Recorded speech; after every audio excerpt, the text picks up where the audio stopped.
Okay mga karoro, makikita nyo yung bababaan natin.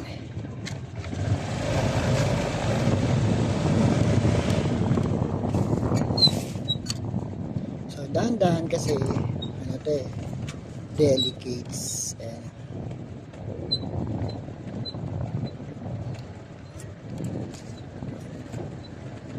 So ingat po talaga.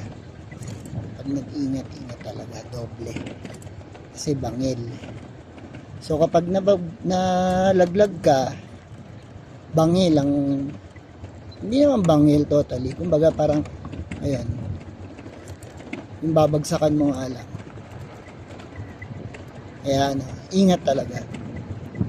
Siyempre, kasama talaga sa pagmumotor natin yung pag-iingat.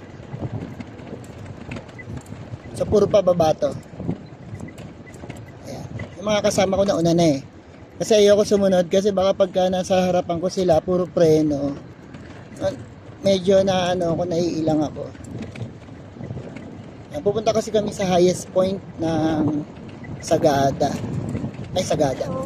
ng Benguet. So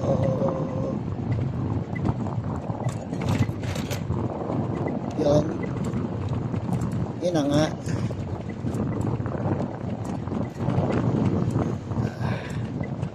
So dito sila.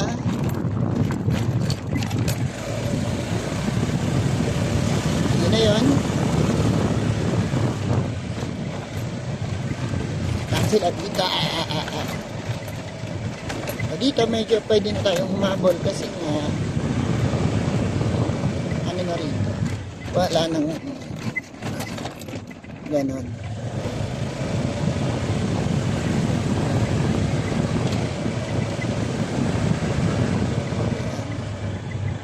Ang bilis nila magpatakbo, di ba? Kahit bako-bako. Pero for sure nandiyan tayo makakaabot tayo.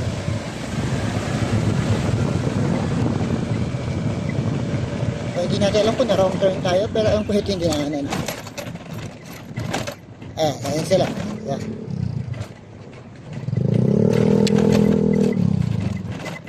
Dito sila. Ayan. So medyo pababa ulit. Ayan. So ito po yung daan kung gusto nyo makapunta sa tuktok ng Atok Benguet.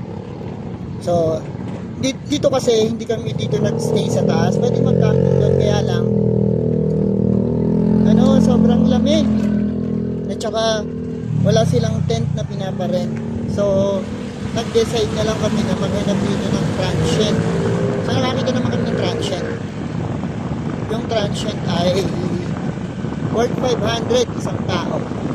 Tapos mawalik na lang kami dito, medyo 5 minutes to 10 minutes nandun ka na sa tuktok ng Atok Benguet. So ito, we will drive 10 minutes papuntang highest point. So yun lang muna mga karora ha, medyo mahaba ng video. Okay?